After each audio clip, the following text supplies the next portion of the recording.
terms of CS. In terms of just presence there, I say that, though, we've got the ults coming out on both sides, pulled over to BeanJ, beautifully done by Sparda.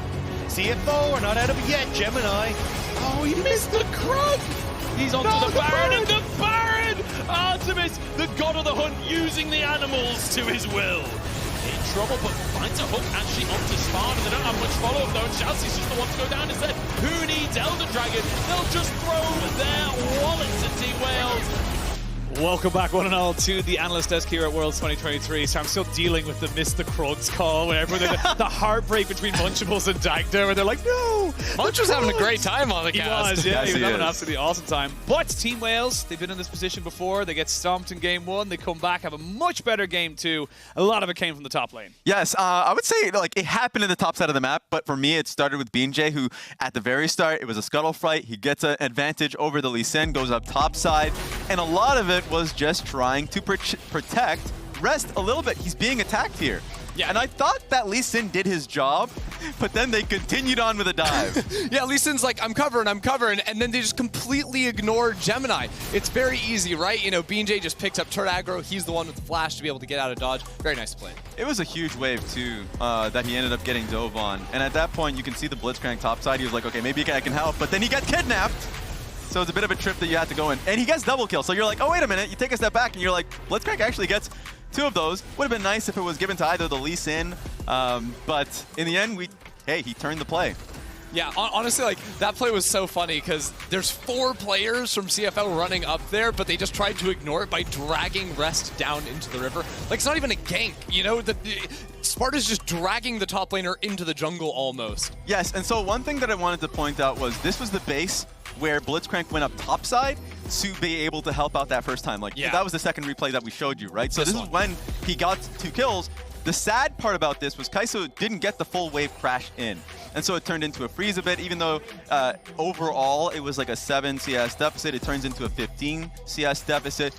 It doesn't immediately turn into a freeze. He ends up stacking the wave and pushing it in, but that turns into a Drake for J4. So at first you're like, wait, Blitzcrank gets 2 kills, turns the play overall, but it's not a sustained play because anyway, you ended up seeing K'Sante take control of the top side of the map anyways, and then now Kai'Sa is even further behind. Yeah, so effectively they just have like 3 pushing lanes off of that, secure the dragon on top. It just turned into a very successful early game off of all the top lane pressure. Even though Sparda wasn't running around influencing the rest of the map, I think that did sort of trickle down to the other lanes. Yes, it started with the jungle, it then bled into top lane. Because everyone else had to run to Sparda. They had to. So all of that early game pressure, we didn't see blew up in game 2, and I was a little bit concerned. I was wondering if Team Wales can sustain the advantage. Obviously they did, so great job. I would give a lot of the credit towards Artemis and BeanJ with the lead that they had to be able to push it forward. Yeah, I mean, for Team Wales as well, like, it wasn't just the bot lane. And like you said, it bled into so many lanes because at like 14 minutes, they had CS leads, massive CS leads in pretty much every single one. And it felt like CFO, so early in the game, were just already playing catch-up and kind of almost looking for those crazy fights that get you back into the game. Yeah, I mean, with all the action around top lane, the fact that Artemis is just casually up 29 CS is disturbing. Like, that's a monster's advantage. Yeah, and so overall, just great kind of maintenance of the lanes for bot lane in particular. I loved what Sparda was able to do. He's had like an up and down tournament so far, but this game was exceptional from him because off the first dive that ended up happening with J4, he just kept like under turret, chipping it at Gwen again and again. So I love Sparda. I didn't get to watch too much of him following the VCS. It was a lot of cramming and just seeing how he played, and I'm happy to be able to see it. Yeah, I mean, look, it was a great kind of early advantage that got turned into much bigger advantages later on because there was just so many opportunities where CFO just couldn't go for them, or even if they did, it was kind of to their detriment as such. But I mean, looking at the Baron fight kind of coming up to this one, it looks semi-good, and then it goes a bit wayward. It's weird because it wasn't even really a Baron fight. It was just back to the ARAM of game number 1. Like, this hook comes over the wall, and after everything, like, BeanJ somehow survives, Rest just barely escapes. It's like, okay, cool. We end up getting BeanJ on the re-engage. This is a 1 fight, from CFO. But then ShiauC gets this idea, thinks he can hook Glory. You know, even Shunn's committing to that play, but your Gwen's still out of the fight. Gemini is so low, so the fact that ShiauC ends up falling here and everyone else is on so little HP they have to go for a reset, it turns into a free Baron. CFO just kind of threw away the game with that singular hook. It was still fightable. They were very behind, but there's a world where they can claw back, and they definitely lost it at least 5 minutes earlier than they needed to off just a one hook. Yeah, I thought that was their one win condition. If you have Ahri and Blitzcrank, you need to look for picks, especially since you're not going to be winning on side lanes with how far behind the Gwen was. So respect, but the stopwatch came in clutch. It didn't work. Obviously, it hurt them a little more. Really tough one. The only thing I looked at, I expected an Everfrost.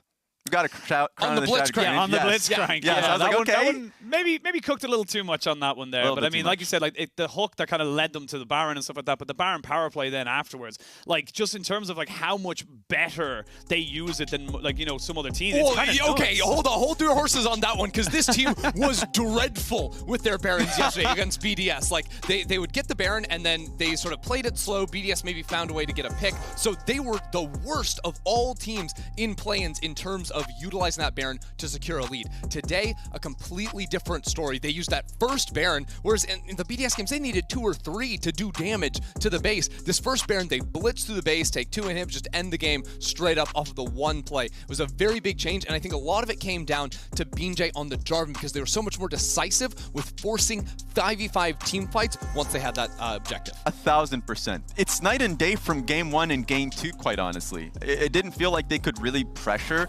side lanes. We pretty much hammered that in.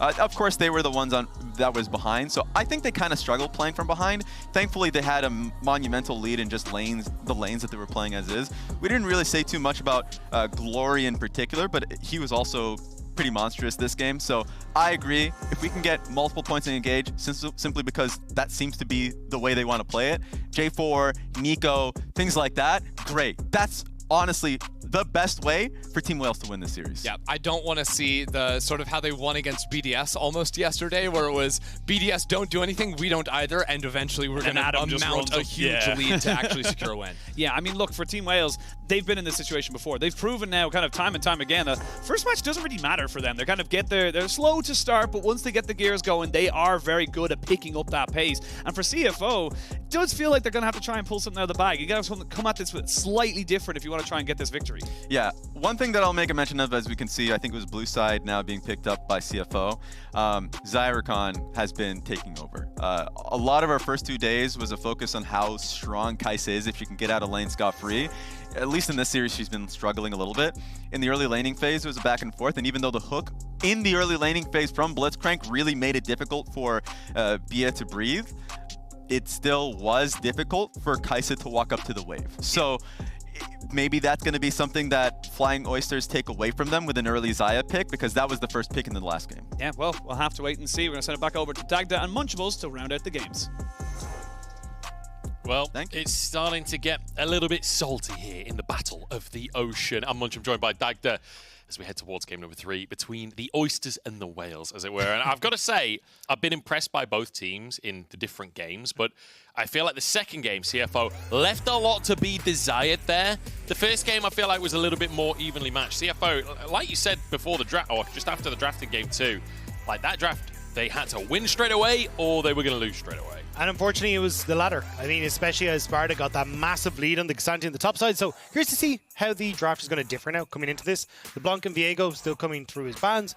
The Rumble and the Maokai sticking to the same. I think CFO putting higher priority, as kind of Raz was alluding to, onto the Xayah is going to work out very well, because I think, well, there's the Xanthi ban, but I think Xayah, she does so well at keeping the Kalista in check and then also having a ton of presence in team fights. So it's a no-brainer that she's such high priority. On top of that as well, you kind of force a pick or a ban from your opposing team, right? If you pick the Xayah here, from Team Wales, it's like, do we have to pick the Rakan? You kind of feel like you do. It's such a powerful combo, especially later on in the game, but you can just play so much in such a dangerous way when you've got that Xayah alongside you because of the extra range. There's going to be the trade of the AD carries. Do they go for the Rakan or are they willing to let it through? Yeah, I'm curious if they end up trying to prioritize some of the jungle picks as well, because the problem is that if you go for the Rakan, if you don't go for the Rakan, you're going to lose out in the jungle as well. Probably the Lee Sin going to be slipped across, although neither looked particularly happy on it. surprised by the Nautilus. I thought maybe you'd end up with like the Rell or something as well. Could also be an opportunity. But it looks like they're just like, hey, we're happy enough to just try and go for the counter in the Nautilus into the Rakan. But you're still looking at, well, Xayah going to be able to just dodge away from that, so you're totally fine. And Renekton also going to be able to slip through, I imagine, alongside the Rakan for ShiauC here. Yeah. At least with the Kai'Sa Nautilus, it's kind of a classic combo in its own right. You do have a lot of power in that duo, but whether or not it matches up to Xayah Rakan, I mean, we'll have to see across the course of this game. CFO, though, kind of pick of the litter here. They've got the Rakan available. As we've mentioned, the Renekton will be locked in. You could also go for a jungler if you really want to, but we have seen a lot of junglers sort of left until the final rotations. Yeah, I'm kind of curious to see what the game plan is, because there are options to go like, hey, we take jungle, leave Rakan, we actually go towards like Rell, Alistar, Leona, those kind of things, and just play for the engage support trade. Yeah, and it looks like that is actually going to be the call. Now, again, Rell can still flex into the jungle. She still has some agency there, just not as strong as she used to be. Yeah. But I still think the opportunities here to go for the double flex is going to be super nice. See if they're going to flex that around, or if it is just going to be ShiauC taking the Rell. Obviously, it's worth mentioning Blitzcrank is still currently available, so that's always a little bit dangerous. Team Wales, though, could go for something. Oh, I was going to say they could go for the Kazadze. It's banned, luckily. It's the Jarvan, locked in for BeanJ, and he looked good on it. I do like what we're seeing, though, from both squads. It's like, hey, look, we've tried these pick comps that just haven't worked on getting up off the ground. So let's just go back to basics. Let's go for these team fighting squads. You've got Rell, a big engage tool, something that could work quite well with like an Orianna or something along those lines if JimieN wants to go towards that, or even the Nico that we've seen being a real threat, as I say it, in the play-in stage. But on the upside, Team Wales, it's like, you've already got the engage in the Nautilus. You've got the good engage in the J4 as well. Repositioning opportunities for this Kai'Sa. So your team fight is already setting itself up really nicely for this dive composition. So it's more of a case of how do CFO want to respond to this? Do they want to go for, hey, we're going to try and absorb a lot of that pressure, maybe go towards an Azir that can try and shove them back or try and keep yourself in check? Or do you want to try and fight fire and fire and go with an Orianna and say, hey, we're just going to pull the trigger first and then obliterate you before you can really answer in response? Has to be said, we've seen a surprisingly low amount of Azir so far this tournament. I was expecting to see a lot more than what we've been witnessing. It does depend on your team's style as well, who your mid laner is, what they like to play, because Azir is, you know, one of those champions that's a little bit more complex. He also did get a 2-second nerf to his Q, which I know for Yamato on that was kind of talking, saying, hey, look, this is just not something that I think we're going to see. I think that was a major nerf. But I know, like, Perks released his, like, these are the big champions that you got to watch out for Worlds. And he was still very high on the Azir. So I think it does depend on your stance as well. Some mid laners just like, hell, look, this champion's just done. So we'll have to see. But Talia taken, Ahri gone, and now the Orianna going to be selected there for Glory. So finally getting his hands onto something where it feels like he can be a big threat in this one as well. And just as we're talking about it, looks like it finally will be the response from JimieN. It's a very good matchup into the Orianna. Very sort of, it's a good like handshake matchup. It's almost like it's the new Azir Corki, right? Where you kind of quite have to go either way. And I think that's the thing, is like, it's the Azir is able to play at long range, able to just keep himself away from a lot of that trading pattern that Orianna wants to go for, which is the shield into the auto attacks and play off that clockwork windup, even throwing out a few command attacks, because it's only, 30 to 40 mana in the early stages. Like, that command attack does not actually take a lot of mana. It's when you start using the dissonance, your mana just starts to drain. So it's really difficult to try and play against that if you're within range of Orianna. Azir not really having that problem by taking those. So certainly CFO saying, hey, look, we still want to try and match your dive, but at least having a little bit of safety for both their carries in the knockback and also the opportunity to just fly away from any sort of problems. Sparda hovering the Darius. I mean, he was on the receiving end of the Darius versus Renekton matchup, and Adam took over that first game. He's not going to lock it in. Goes for the Aatrox in the end. Kind of funny to see the Vi locked in here for Gemini as well, when they banned the Ahri and the Talia, which are like the two classic combos with the Vi. Yeah, I mean, especially having that opportunity to just follow up and like the power that can give you in the mid jungle. But I think at this stage, both teams have kind of gone, you know what, screw strong mid jungles. We are team fights. Everything that in this series has been defined around those team fights, has defined around those objectives. So all they really want to do is go and fight at those opportunities. So I think when you're looking at CFO, again, you got up like a ton of safety for your carries. You can pull that go button anytime with the Vi, and you kind of have an opportunity to get a lot of burst damage out from the Vi when you try and play around the kind of bottom side of the map or even towards Renekton the top side. For Team Wales, it's a case of you have some lane power coming through with like the Nautilus setup or even the Flag and Dragon Aatrox, which has a lot of damage themselves, but you do kind of need to wait a little bit for these team fights to where Orianna hits 6, she has an item and a half, and you can actually try and play for some of these objectives, because Orianna kind of in the similar boat to Azir, where they just need that little bit of time to scale before they actually become relevant in these fights. I feel like in the early game, if you've got like a carry jungler, Orianna can be fantastic because you've got the shield, you've got the speed up, you've got a bit of CC with your ult. But in terms of actually bringing the damage yourself, you're really lackluster until, like you say, a couple of those items come on in. We'll see how this one's going to go, though. Game number 3 here between CFO and Team Wales. And honestly, Team Wales on the cusp of making it into the qualification match, on the cusp of making it to a series that could get them into the Swiss stage of Worlds 2023, a team that nobody even expected to get past BDS, but here they are in Game 3 now against CFO, against a team that again is a high seed in the tournament, is expected to do well here in play-ins, but Team Wales keep on defying expectations. You could say that they're grinding with a view of the glory. Well, they already have a glory, so you know what? All they need to do is just keep the grind going, try and push CFO out of the equation. But again, don't forget, whoever loses this series will go up against the loser of BDS and the winner of BDS and DFM. But at the moment, they have no idea they've been caught out behind them. They don't, ShiauC. Gonna tank a bit of damage. The hook from Bia is not great. Walks into damage, but luckily, not a whole lot to be brought to the table at level 1 from CFO here once ShiauC's CC is on cooldown. That's kind of your lot from this comp. So Bia does walk away with his life. No summoners burned. Yeah, I mean, the fact that ShiauC was the only one with CC and he'd already used that on towards Artemis means that they're able to step away. So at the moment, Gemini able to move back in towards his own jungle, will be able to pick that one up, and nothing really burnt on either side. So the only thing is with ShiauC taking that Q in the early stages, it does make it a little bit more difficult for him to try and play up in this lane. An awful lot of the time, it's kind of like, oh, I get hooked by Nautilus, let me try and take the W in to try and counteract some of that engage, or even tank the hook and then WA to get the shield for the follow-up damage. But not having that at the early stages may leave an opportunity for Bid to maybe make a play on level 1. We'll see if they can look for some kind of level 1 shenanigans. I don't know if it's something that we'll go for or not. It's been, I mean, game number 2, extremely quiet. Game number 1, though, CFO really took things into their own hands. You can see, though, with this draft, you're very much leaning towards the late game with an Azir, with a Zaya alongside it. But with Rest and Gemini, that combo could definitely find some power in that early game. So wouldn't be too surprised to see something up towards the top side of the map, especially with opposite passing from BeanJ. If Sparda steps too far forward, Gemini could certainly look for a chance. And I mean, especially when you're looking towards Rest and Sparda, this is such a back and forth matchup. Very much a case of if you can get the early snowball rolling, well, you're going to hit your Gore Drinker quicker, you're going to just have more opportunity to heal back up and then swing the matchup very quickly in your favor. So I think a lot of this is going to be a case of, cool, let's try and get top lane in their favor and then start to move down towards that bottom side. I think Glory and JimieN, honestly, just kind of going to be left to their own devices. There's no real setup until you get to level 6 to try and make any sort of early plays happen.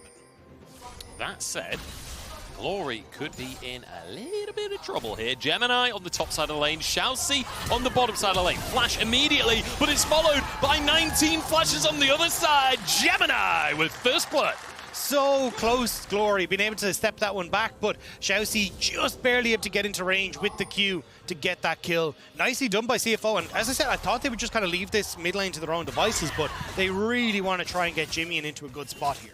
Such a great start, and a really nice timed roam from ShiauC as well, saying like, look, my AD carry's resetting, he's going to get a cull off of the crashing that third wave, I've got time on my hands, might as well make a play. Good coordination as BeanJ tries to get out to ShiauC, but he'll hop over. And at this stage, it's like, well, there's not really much for BeanJ to try and achieve on this bottom side. Gemini is on the top end, finishing off his level 4. Nice interrupt. Not going to mean too much, because you can see at the moment BeanJ doesn't really have anything on the map.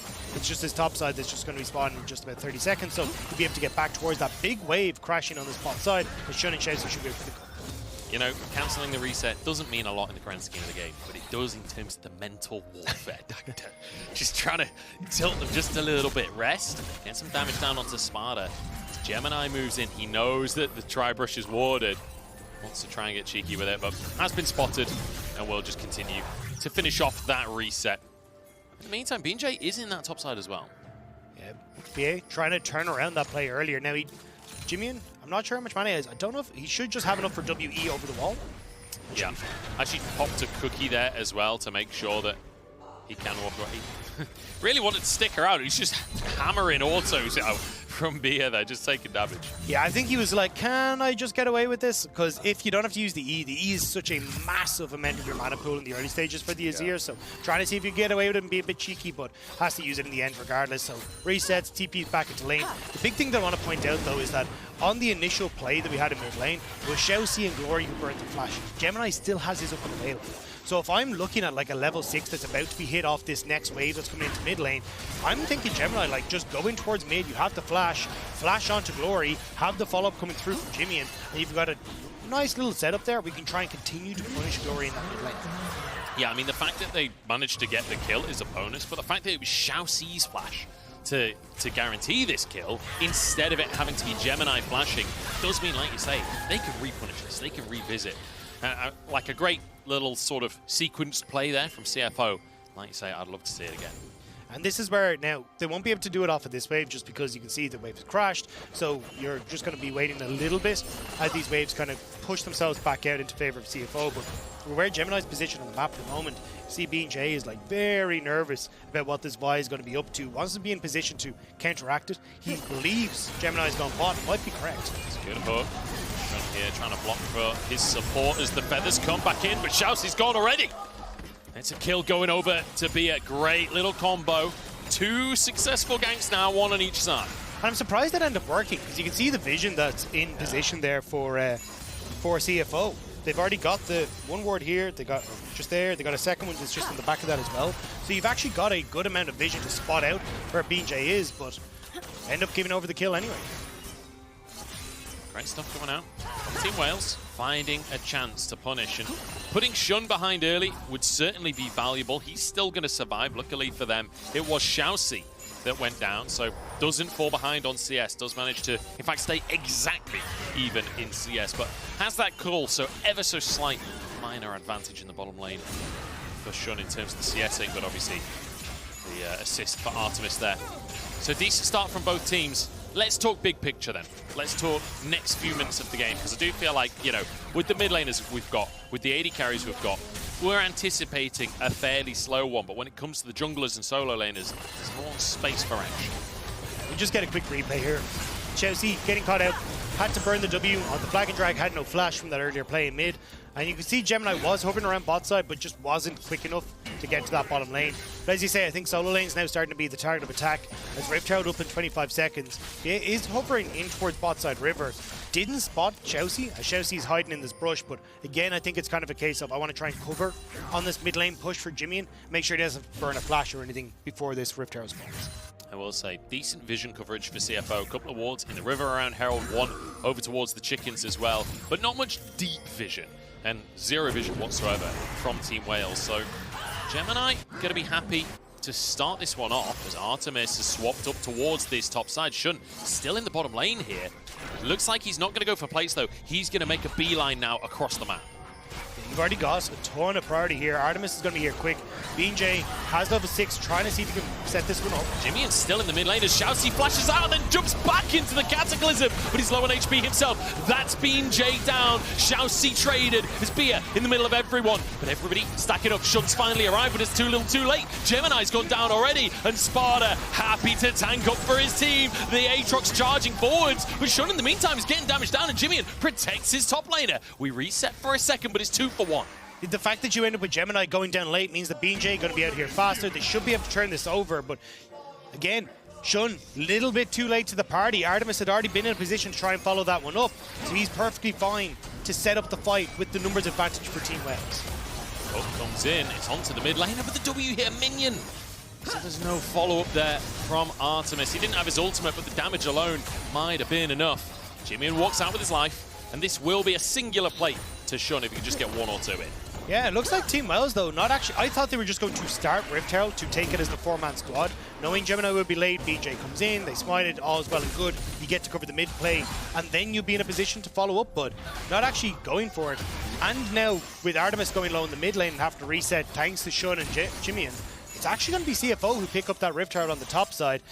Response should come through from BeanJ, where he'll roam over to try and push in bot, get some vision control for this dragon, but we'll see here, like, look at where Artemis is in the map. He's already coming into this fight, so even though ShiauC flashes, misses the Q because it's a bit of a trade of positions, but still they get the kill. It's just they've more in the tank here for Team Wells as Sparda starts to come in as well. They turn themselves onto rest, Gemini ends up falling, and this is kind of what I was talking about, where JimieN and Shunn, they have a ton of opportunities to keep themselves safe from Team Wells on the back line and trying to continue these fights forward, like keep themselves at bay.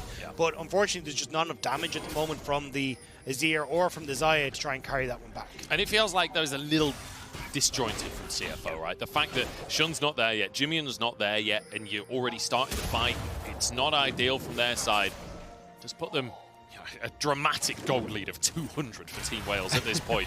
But they are going to be able to start off this Drake, as you mentioned, off the back of the tempo, off the back of the Herald being taken from CFO. Team Wales are able to get vision control of the area. Will be able to secure themselves their first Drake of the game. Will be a Cloud taken here, which means Soul is open to be Mountain this time around. That'll be fairly nice for either side to pick up. Artemis. Already getting caught out by ShiauC, not quite able to get the Q to hit, but CFO stepping forward now. They see that they've already got pressure onto this bottom side thanks to the wave. Should be able to pick up a plate for themselves. And with Rift Herald in tow, they're trying to make something happen. But there's a lot of members of Team Wales here, even with Glory starting to roam down towards that bottom side to keep CFO off the turns. It's going to be down to BeanJ now, trying to track Gemini. Ensure that he doesn't get free entrance into any of these lanes. The plate's still up for another 3 minutes time, so they've got time to use that Herald, and in fact, just going to slam it down towards this mid lane instead. JimieN, I don't know if he managed to get a hit on it. Doesn't look like it. So I think all of that gold just going over to Gemini. Yeah, a little bit unfortunate. I think they wanted to try and get as much of that gold in towards Shunn. And if you can even get that bot lane tower down, it opens up ShiauC to continue making these plays because you can push in boss. BA has to be careful about, like, is Artemis going to be safe from ShiauC and Shunn? But not going to be the case. Either way, Shunn will pick up another play for himself. So a lot of gold going across into CFO off that play. And with the Divine Sunder on the way for Gemini, he should still be very happy with the fact he's picking up his early gold. Rest trying to find a 1v1 here onto Sparda. He's a level up at this point in the game. Sparda realizing, trying to back away here, but if he can land his Qs, perhaps could turn it around. Q3 available, and Rest knows it. Steps backward, dodges that one out. Yeah, you can see the difference in items there. You got the Iron Spike whip already completed. Oh, hang on. Oh, big combo down at the bottom side. The root comes in, and it's, I mean, there's really not a lot you can do against a Vi, is there? The ultimate comes in, the feathers follow it up. Beautifully done. And a kill into Shunn's pocket. And also, bot lane tower, more than likely, or at least some of these plates on bot lane tower, going to go over, because it's just the Nautilus that's underneath this tower to try and keep it safe. You can see ShiauC covering a potential play on mid lane, but as soon as they realize that it's Bay underneath this tower, I'm not sure if they want to try and commit for a bit more, but yeah, it looks like they'll be happy with just another plate going across the Shunn. But like, Shunn just got a plate earlier on. I think that's 3 plates, and I'm pretty sure he's got all 3 of them solo at this point. His cull is now finished. He got the kill off of that play. Shunn is quietly stacking up a lot of gold, and when you've got this Xayah, it's going to be valuable. ShiauC, nice little sidestep there. He'll be totally okay. And then bold enough to walk in through the river back into the lane. Yeah, it's just like, well, BeanJ is here. I can spot him the whole way through, but I don't know how heavily they want to try and commit. But with the jungler now gone, hang on, and Orianna on the way, this might have been a mistake from CFO. The recall being channeled by Shunn. He's like, I'm sorry, ShiauC, you're on your own, pal, but he can clear the way. I think they weren't sure if JimieN had just gone for the reset, so potential like full mythic item coming in into the TP play on bot lane could have been a disaster if Team Wales had gone for it. So with JimieN not in vision, they're like, look, we're just going to call this one quits. They also didn't know that Gemini had full reset, so they decided to back away instead. But I like that we're getting this from Team Wells. Like, one of the big things that we talked about was how slow Team Wells were, how they weren't really trying to play aggressive or really trying to set up for plays. But at least coming into Worlds, they've actually been trying to make plays happen. It's just unfortunate that CFO are a bit a step ahead of them on this one, where Gemini in the bush to easily pick off Artemis as he steps up. Yeah, very nice execution on it, using the ult first to then follow up with the Q knock-up to then follow up with the feathers, not allowing any time or space for counterplay from Artemis. So excellent execution there from CFO, and that's the value of the Vi. That's what you bring to the table. I mean, we were talking about sneakily building up a gold lead for Shunn. He's over 1,000 gold ahead. Yeah, that's absolutely insane, the lane economy.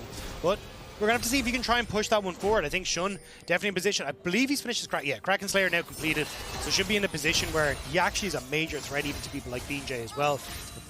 And the safety in these fights between the Emperor's Divide and also having his ultimate is going to make it very difficult for Team Wells to get access to him. You're really hoping that BeanJ basically gets the flag and drag into Cataclysm, lock him up in place just long enough that Glory's then able to follow up with the Shockwave, because otherwise I don't know how you're going to have access to it. I'm just desperate to see, like, the Wombo combo. I feel like Orianna's back in the meta. We have so much opportunity for, like, really flashy combos where the Jarvan flies in from the side, the Shockwave on him as he flies in. Then you got Artemis flying into the back like Sparda with the Q. Like, there's so much chance to see these incredible big explosions. My biggest worry is that, like, that combo starts off, you're like slow motion, they run in, and next thing Shunn goes up in the air, and Jarvan kind of just looks as the Xayah leaves off into the heavens, and then this wall slams into his face from the Azir and says, no, not today, and the entire planet's ruined. Because that's what I actually am worried about if he tries to make these big plays. So they even do the combo, and the dust settles, and you realize it was all just onto ShiauC. And then suddenly the rest of CFO turned up. The poor Rell. The horse deserved better. The thing is, he had Aftershock on, so he's actually still on half HP. Yeah. Here we go. Herald kicked off, though. Team Wales looking for it this time, but CFO, they've respected it now. They've moved in. JimieN not quite there just yet. He's just moving up to the tier 1 in the mid lane. 3k on the Herald. It's almost out of patience, and there we go. It does reset. So Team Wales not quite able to finish it off in time. Does mean we have an opportunity for a 5v5. Yeah, a bit of a split call here, though. Like, you got Rest and Gemini who are trying to play for the Rift Herald, but it means that ShiauC and JimieN can't really play into position, so Team Wells start to push forward and are kind of keeping a lot of these guys at bay. Hooking onto ShiauC here. They're trying to get the Rell, and he doesn't get anything off before he goes down. Lot of feathers down, but the Shockwave! That's the combo we're talking about. JimieN with the wall, though, can kind of carry this fight. Gemini trying to move in, and Sparda's taken down, and JimieN outplays everyone. It's beautiful on the Azir. The soldiers doing the work as Gemini looks for a little bit more. Oh, he gets it, the final punch. The power gauntlets come through. That's a 1-inch punch I've ever seen one. Just barely able to clip him as he walks away. And off the back of that as well, like, Rift Herald went down, nobody's picked it up. And also now Dragon going across the CFO, and they'll get the mid lane tower. So it's the fight, the kills onto the carries, and the objectives to boot as well. Fantastic stuff. JimieN also getting solo gold on that mid lane tower. He is huge. We were talking about Shunn picking up gold. JimieN is now 3-0-2 off the back of that fight. He is monstrous on the Azir. The Andrew's Anguish already completed. He's going to be very quickly working up towards that Nashor's Tooth as well. It's going to mean he's an absolute menace in those fights. But as you said, like, both mid laners having their moments in that fight. Big shockwave from Glory. And for Shunn, he went down, but JimieN was able to carry that fight on the get-go. So really, really good stuff from either mid laner in that fight. BeanJ managed to grab that one for himself, if I'm not mistaken. Let's take another look, because this was a bit of a hectic fight. Yeah, I think this was the right call from Wales. Turn on to ShiauC, try and get him out of the equation. And as Shunn starts to move forward here, the shockwave into the big slam down from Sparda. But then JimieN immediately responds, kills off Glory, the flash forward to get away from the knockup. But JimieN now! Oh, gets a knockback onto BeanJ and dodges the shockwave. JimieN! He's on another level today. BeanJ has to go underneath the tower. He's so low at this point. JimieN, does he have the damage to finish off the job? And the Q cooldown comes in to bite him. The Gore Drinker giving that health across as well. He just couldn't quite get it. As you say, the nerf coming into play. JimieN didn't quite have that cooldown to get the Q, to get the damage that he needed. But big win for Team Wales. 4 kills now onto Glory thanks to that play. Massive play and so close for JimieN. Like, you've got to say he played it immaculately. The ultimate, dodging away from the shockwave, very nicely done.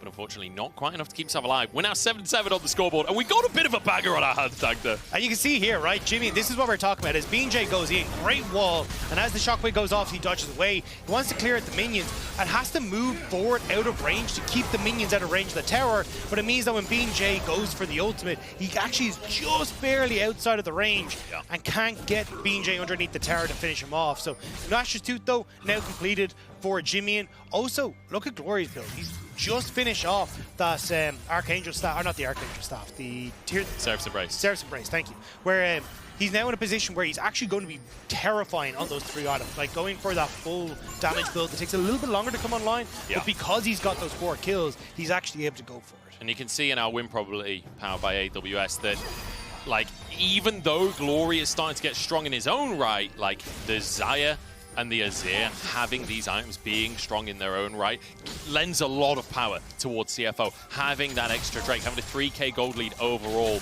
it is feeling positive for CFO. Team Wales by no means out of the game just yet, but still a very comfortable position for the side of the PCS. Yeah, I think it is going to come down to the fact as well, like 2 dragons already picked up by CFO, a potential second mountain dragon going into the hands of CFO is going to make them so much tankier, where that burst damage from the Aatrox, the Jarvan, and the Orianna isn't going to mean as much. So I think for CFO, trying to focus on towards this next dragon is going to be a big win. It's in 2 minutes time. Starting to get a little bit of... Oh, I thought that was they actually started the Baron. I was like, what the hell?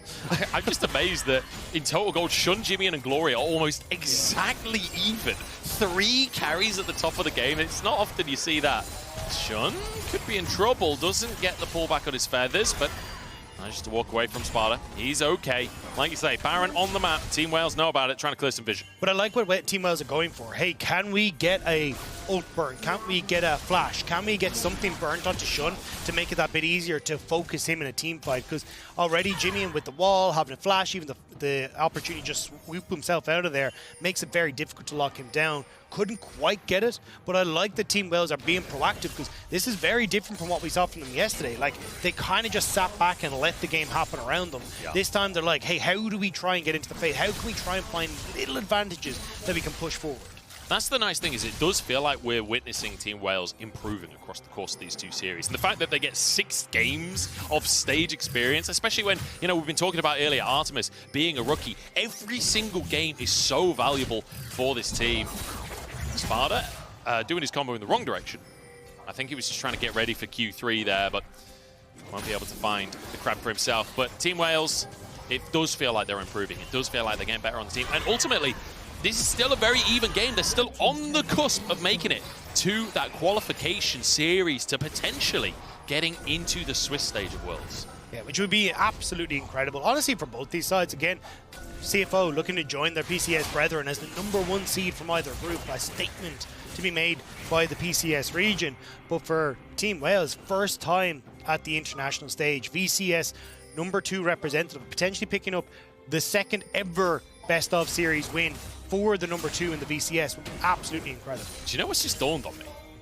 If Team Wales wins this one, then CFO wins their lower bracket game.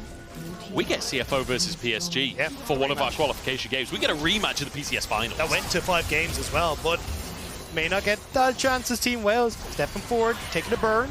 Gemini looking to see if he can get onto Glory, pick him off before this fight kicks off. Drake up on the map right now, and CFO know it. They'd love to get themselves onto Soul Point, but ShiauC finds a way in, finds great damage. Beer forced out of the fight already. Artemis has to ult defensively, but chased across the map here.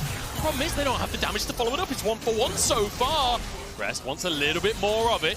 But that was Gemini that went down. That means they can't safely take the Drake. And it's for a support and return. You'll take that as Team Wales. Now, Flash is burnt galore on towards Team Wales. So you don't really have that opportunity to try and contest this once more. Because again, JimieN can still go in. You've got flashes on towards Rest. They could try and turn it, but they're going to turn for the Baron instead. TP onto the Baron. The rest of the team making a beeline right now. The resets are coming on through. I've not seen a single blue ping on the Baron pit just yet. This is sneaky Team Wales. I mean, I've never seen a stealthy whale before in my life, but I'm witnessing it here. They're underneath the waves. They've been spotted, but it's too late. Baron stolen away. Absolutely amazing call from Team Wales. BeanJ, doesn't matter. Doesn't matter. That doesn't count. You're still going to be able to hop out. But the fact that you managed to sneak that one away, CFO completely caught with their pants down. Even Sparda shows a mid lane so they don't think it's happening. But ShiauC, fantastic engage here. The setup is there, but Shunn, too short range to auto attack up the wall. JimieN is the only one that can get in position. And Artemis being able to reposition helped out a good bit here because it means that you do end up bringing the buy with you, but you are able to get the turn immediately from BeanJ as well to again keep Artemis safe by the space where Shunn and JimieN just can't quite follow up because the fight had teetered so far away from them. The battle between Glory and JimieN continues here. Both of them doing massive damage, and Glory has slowly but surely been keeping that goal coming in. 5 kills now. 2 items finished, almost 3. Is this a bot lane brawl? Like, the amount of people that are starting to move down here. BeanJ hopping over the wall, will spot out Gemini, and immediately has to try and back away. I think both teams reading exactly what they wanted to try to achieve there. Trying to take the tier 1, and actually worth mentioning, Team Wales, they've got a Baron. They haven't taken a single tier 1 on the map just yet, so they've got plenty of standing gold to take, but CFO reading where they wanted to go and denying. But that's how they win games. If Ender has taught me anything from the analyst desk, when Team Wales doesn't take top lane tower, that's when they win the game. So as long as they stay away from top lane and focus on bot side, that's how they're going to win. If just one top lane tier 1 being alive was enough for them to win the first game, surely all 3 tier 1s triples the amount of power that gives them. Wait, it's a hypothesis we have to test. Glory getting TP'd on. BeanJ here in position. Glory, they know you're there, bud. Yeah, he's going to get ulted. JimieN's on the way as well. I don't think he needs to use the Azir ult. They'll be able to just finish this one off. Glory trying to buy as much time as he can, but they all sidestep. A big old sombrero there. JimieN does take a chunk for their troubles, but still a pick for the side of CFO. The entirety of CFO able to dance around the hat, make sure they're not getting caught in that. And now Artemis trying to respond in mid as they will get the push going. Sparda as well. I mean, the fact that you managed to get potentially 2 towers off this for a pick, you're kind of happy with that. It's been found. So, like you say, 2 tier 1s taken across the map here. Shunn pushing out the top side, but he doesn't feel safe enough to really step up to that tier 2. It's too dangerous. You don't know where everyone else is. Sparda using his ultimate to try and get away. Gemini does not have his ult available to chase it. Still, like, I think you're happy as that as Team Wales. Like, look, obviously it sucks that that Glory went down, but the fact you're getting 2 towers out of that equation, like all outer turrets are now down, and you can start to set up the vision control that you want, play for the likes of the Dragon. Now, it is like, this is their Baron buff. Like, this is kind of starting to dwindle down a little bit, and you can see from the results that, like, CFO, just off that last play, their win expectancy powered by AWS has gone down a little bit, despite the fact that they were the ones making the aggressive play. I just feel like they do still have that advantage.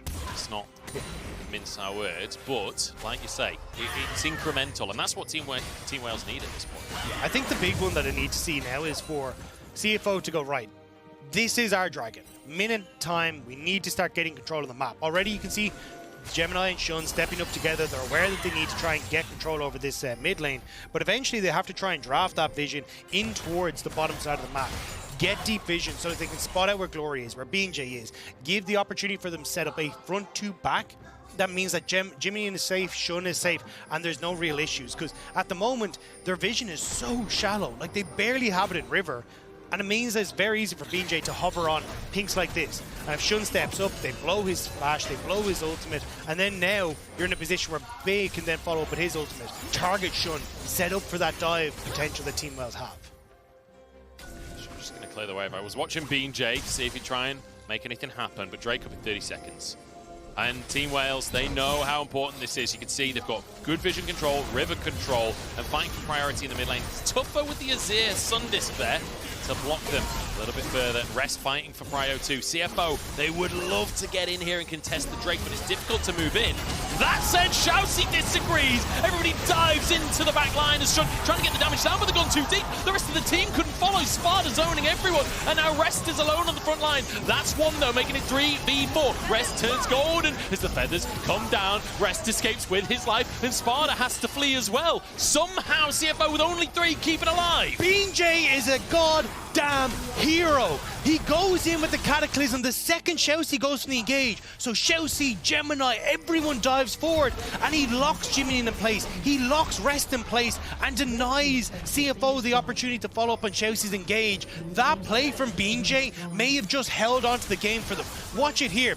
ShiauC gets rid of the Banshees, goes to the engage, and BeanJ immediately ults onto the top side, stops JimieN following up, who doesn't get over the wall. Rest can follow up, and Team Wales get to regroup, set themselves up again, and follow through after dealing with the two divers on the back line.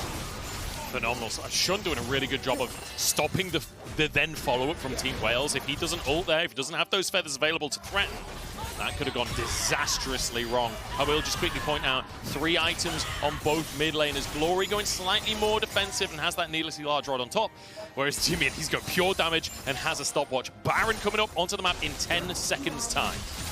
I mean, this is such a crucial objective. Glory is on bot side, has TP to get up, but again, like, only Glory has no flash, and Sparda has no flash coming in onto Team Wales. We'll have to check in a second what the summoner spells are like, but the damage, you can see it's JimieN not against Glory anymore. Sparda doing a ton of work with this Shojin build. The Gore Drinker keeping him alive, stopwatch for himself to keep himself alive. And on CFO, like, Shunn has flash, JimieN has flash. This time around, if we get that massive engage, the follow-up on CFO can actually come through. If they can get the engage, and that's a big if. Both teams playing fantastic. I mean, like, the level of play feels absolutely matched in this third game. It feels like Team Wales have evolved over this series. CFO learning from their previous mistakes in game number 2, and now 10-10 on the scoreboard as we broach 30 minutes. 3 minutes until that Drake comes up, but the Baron is on the cards. Team Wales feels like once again in control of the river. Or at least were. Be careful, yeah. Still, this is where JimieN can start to come alive. As long as he knows exactly where Team Wales are, he can position his soldiers, position behind his front line, and make himself all right. And that's why Team Wales are trying to find these little pockets of vision that they can play around for BeanJ to invade, B to look for something, but Rest is actually the one that's stuck in behind them. They have no vision of where this Renekton is. Artemis starting to push up, which is now where Rest is going to go. Yeah, flashing forwards, but instant reactions there from Shunn. Protects himself with the ultimate. Gemini, the target, turns golden. Rest is in a perfect spot to get into the fray, but actually, they just engage onto him instead. He has to dash away himself. JimieN hasn't been able to participate just yet. Might have to ult to protect his top laner, but doesn't. Holds on to the ability. As Sparda now charges forward. ShiauC into the fray. BeanJ taken down. No survives with the shield. In goes JimieN and down he falls. Team Wales, they found themselves the fight and they finally get ahead, but BeanJ, no! The blast cone betrays him. He gets out with his life. What's happening? Gore Drinker! Gore Drinker! It's too strong! Gore Drinker keeps BeanJ alive, but still, Gemini wants to go, wants to try and find him, still have Glory over on the side. He doesn't know, he wants to try and bait for the kill onto Gemini, but they will back away. BeanJ, you can't really go for this flash up on Gemini very, very soon. Can he get it? Oh, he gets it! Oh no, the Gore Drinker again! What on earth is going on? It's a battle between the junglers and Gemini comes out on top. But in the meantime, Team Wales, they're just going to try and end the game. Shunn still alive here. ShiauC buying time for his AD carry. A route onto Bia. The tower shot might just finish it, and it does. Artemis the next target, but he survives. Gold for Shunn. The shockwave in, and he finishes it. Glory! Wanting exactly that to his name, but they can't end the game just yet. JimieN is up and available, so they have to back away. Team Wales, they put everything into trying to make that play happen, and now they're the ones that have to back away. CFO will be coming back onto the map, no AD carry to speak of though, and this is where they end up spotting out Rest at the best time. They go over the wall, JimieN and Shunn very separated from the team again, whereas when you look at Team Wales, they're all positioned in the same spot. Sparda goes over the wall to Rest. Artemis is immediately there. Shunn and JimieN are trying to play catch up to this fight, which means that Artemis is positioned behind his front line at all times, and CFO are so split because they're trying to come in from too many different angles, and Team Wales are able to just play this slow and steady burn. And even there at the end, JimieN tries to make the play, but Shunn has already had to go over the wall with his flash. He can't be in a position to follow. Team Wales taking the Baron on live right now. We can see a replay of ShiauC and Shunn, absolute heroics to save the game there. And a great little shockwave, perfectly timed, but it is Baron over to Wales. I feel like JimieN needed to use the ult a little earlier in that fight. He was trying to find the hero play, but honestly, you just got to escape the play at that stage. Still though, this is soul potentially here for CFO if they can get this. Fight for mid priority is crucial. Vision is nowhere to be found for Team Wales, but they find the pick. Team Wales found their way onto the top laner here. Rest is tanky, surviving a long time here. And he actually dashes out over the wall. ShiauC in the meantime finds the engage. That's the ult that JimieN was looking for, and it's absolute carnage in the river. ShiauC though is too far forwards. He's surviving for now as Sparda goes forwards, and a stopwatch again. The feathers flying for Shunn as he pulls them back in. Sparda surviving, but the rest of his team obliterated. And just when it looks golden for the Whales, it's CFO that fly back in. Getting smacked in the face by the Oyster. ShiauC. Never mind, ShiauC making the play. Gemini wants to try and do it. He's trying to keep Sparda at bay. Screw the dragon. They want to end the game. Sparda, is he able to kill Gemini and TP back? Has the Baron recall. Gemini stops him again. Nicely done. This is not Gemini's first jungle 1v1 in the last few minutes. Manages to stop Sparda resetting, and he'll stop there. He knows he'll die if he goes for any more, but that will be... Hang on. Sparda feeling cheeky with it, but he got spotted on a ward. He will have to reset. Dragon is up right now, and CFO are making a beeline for it. There's no TP for Glory, though. TP is available for Sparda, immediately moving down onto this bot side. You are so low as CFO. No ultimate available for Shunn. JimieN going to TP back into the play as well. He's here too soon. He's here too soon. They're going to just ult him, surely. In goes Gemini to try and start the fight off. Shunn has the damage to take down this Aatrox. Reinforcements arriving in the form of BeanJ, and they turn it around onto Shunn. The bird is not the word anymore. BeanJ trying to go forwards, but he's overstepped as well. It's disaster on both sides. It has to be a JimieN carry. JimieN has to be the one to be the consistent damage in this one. Sparda reset, coming back out. No jungler available for Team Wales. They can't go for the steal. They have to go for the fight. Glory hiding on the bush. Look at Rest. He needs to TP back into this play. Otherwise, this dragon is just going to be gone. TP in, setting up for the dragon. Bit of damage onto Sparta, pulling onto Rest here. They've got the damage to take him down. Artemis just free firing onto the top lane and flies into the backside and takes out JimieN. Artemis, queen of the hunt, goddess of the hunt, and king of the rift. Dragon is ignored. Team Wales run to the base. They can already see it in their eyes. Super minion versus super minion. Sparda needs to try and clear this out. The last tick of the Baron buff is going to try and take them across the finish line. The PCS versus the VCS will be decided now. It's Shunn and ShiauC once again to try and defend the Nexus. They did it once as ShiauC goes in looking for glory here, but Shunn already lost half his HP.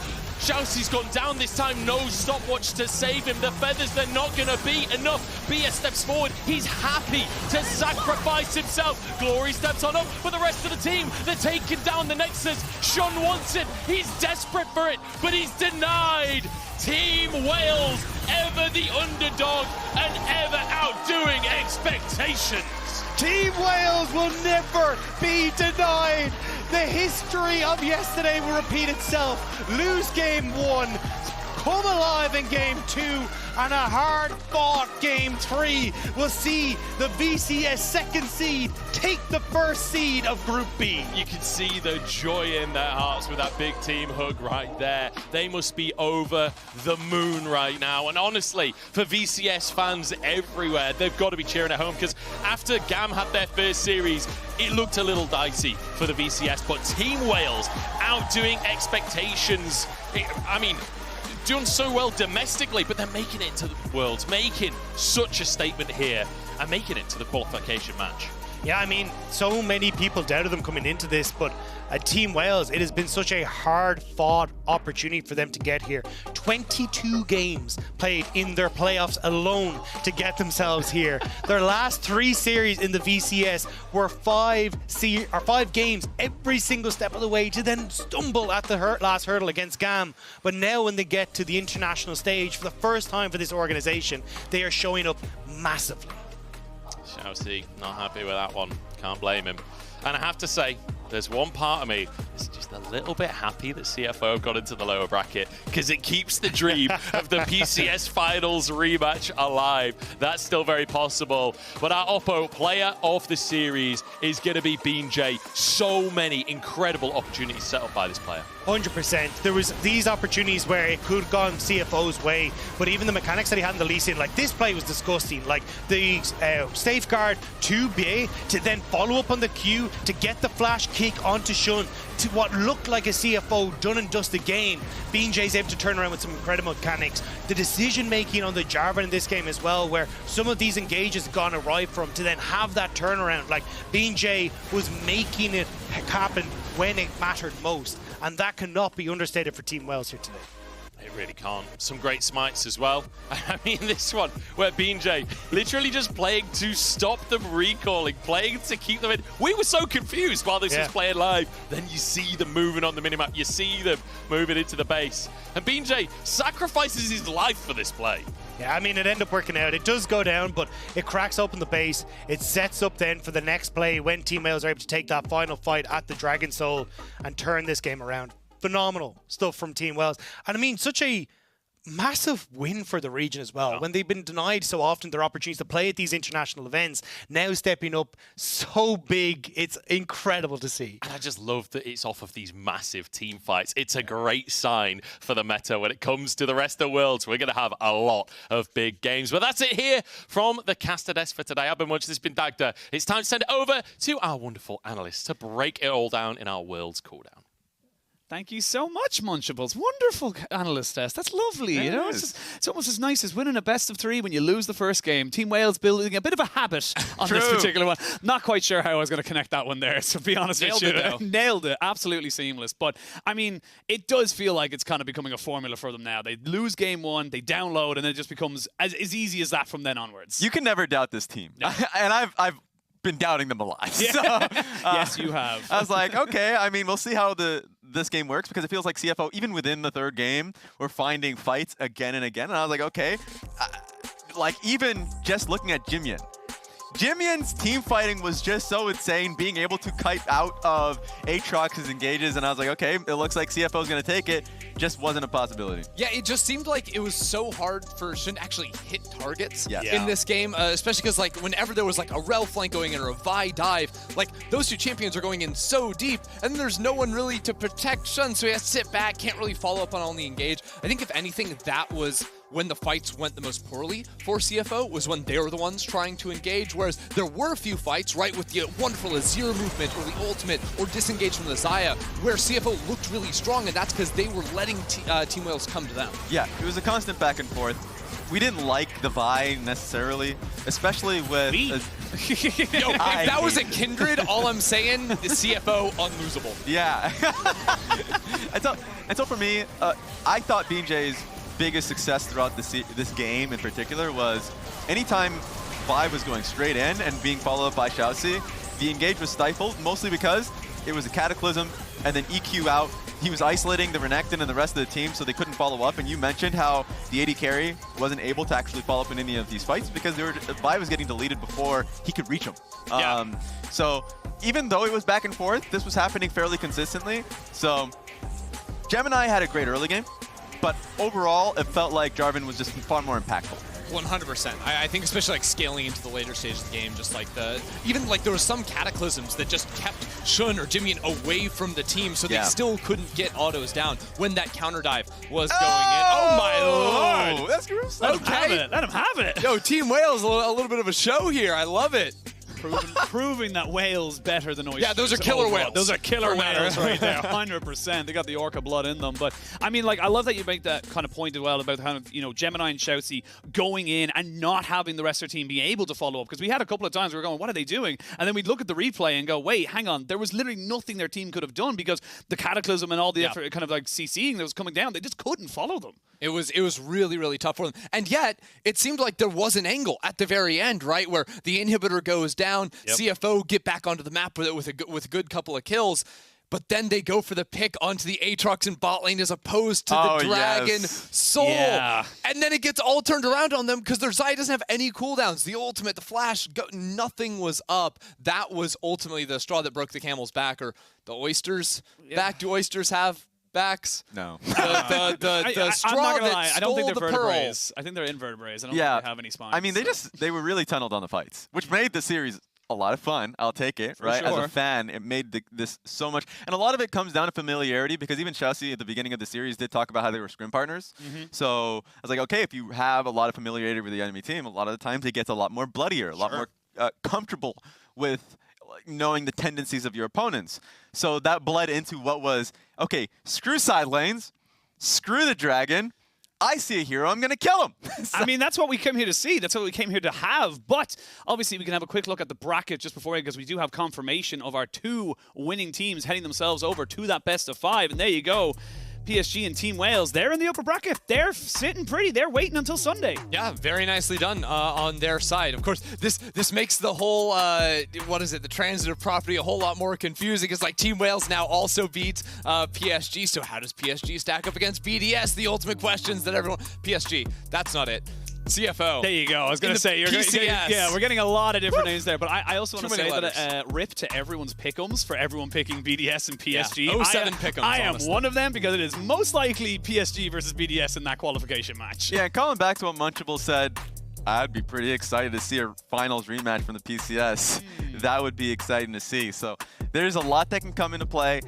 Really unexpected best of 3s. A lot of times when you come to this tournament, you're like, okay, best of 3, so feels like what our expectations are going to the tournament would be a lot more consistent. Best of 1s are usually toss-up. But that hasn't been the case. I feel like, A, adapting to the meta has been a difficult point for a lot of these teams. Yes. And B, if the teams are just this bloody to begin with, they are neck and neck. Dude, if Team Wales had to play BO1s, they would not get a single win. Like, what?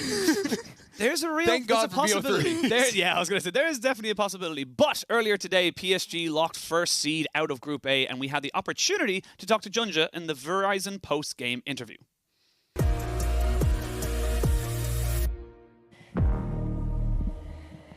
PSG Talon is the first team to qualify for the play-ins knockouts, and I have Junja with me to talk about their journey so far. Thank you so much for joining me.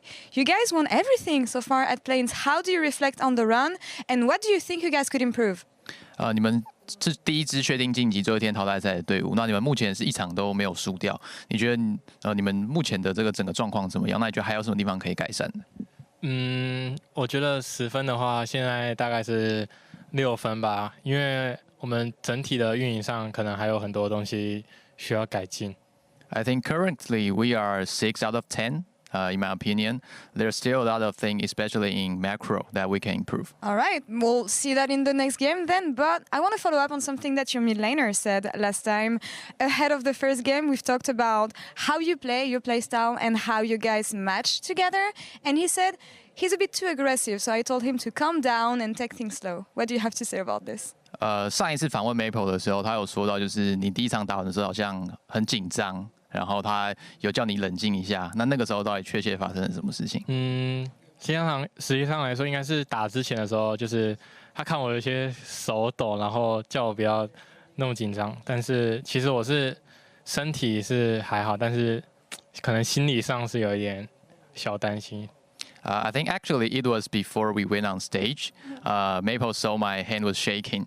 And he just told me to calm down and tell me everything will be all right. But actually, in my mind, I think I was okay, but just my hand can't stop shaking. I hope you feel better now, especially given the amazing results that you had here in play-ins. Focusing on the next step, you could face off against pretty much any team from the other group, BDS, Team Wales, DFM, CFO. Who do you think it's going to be and why? 你们现在已经确定进入到淘汰赛了嘛？那你们最后一天对到的对手会是另外一组的第2名。你自己觉得你们会遇到的是哪一队？我觉得大概率还是 BDS 吧，因为他们可能只是失常了一下，其实实力还是很强。I think probably will be BDS, although they failed yesterday, but I think they're still strong. What is special about BDS, would you say? 你觉得 BDS 他们这个队伍特别的地方是什么？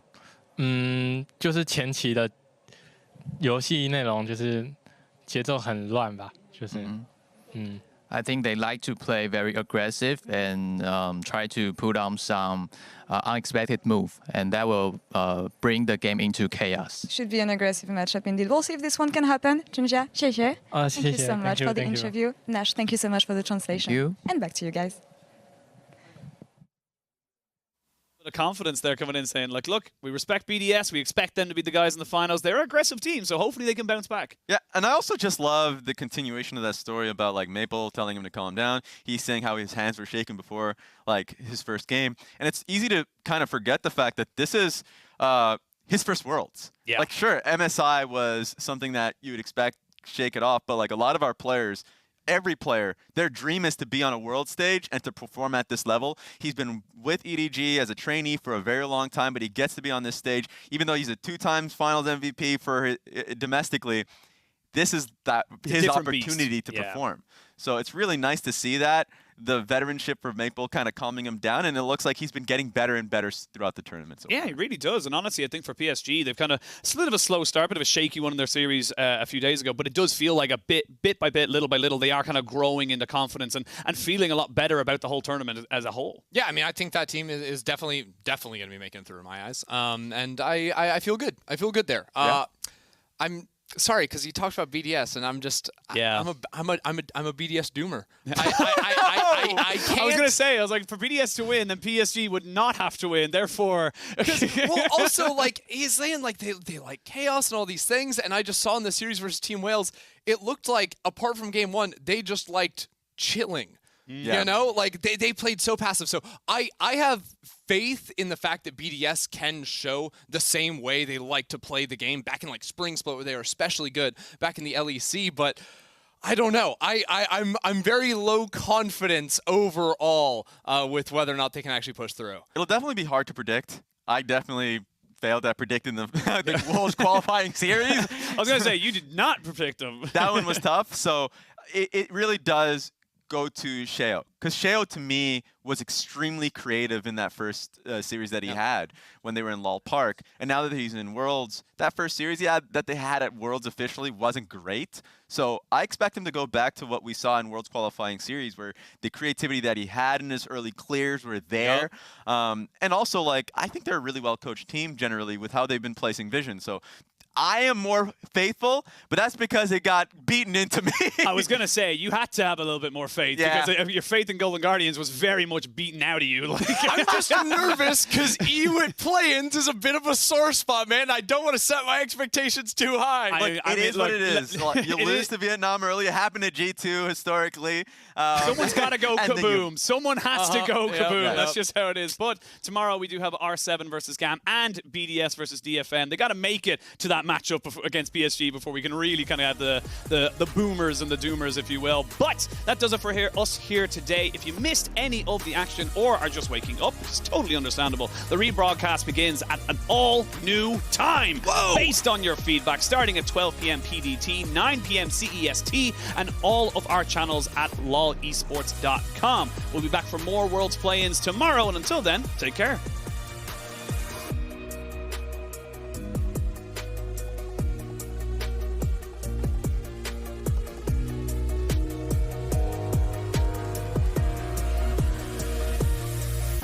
You like my emotes, Croc? I need to change.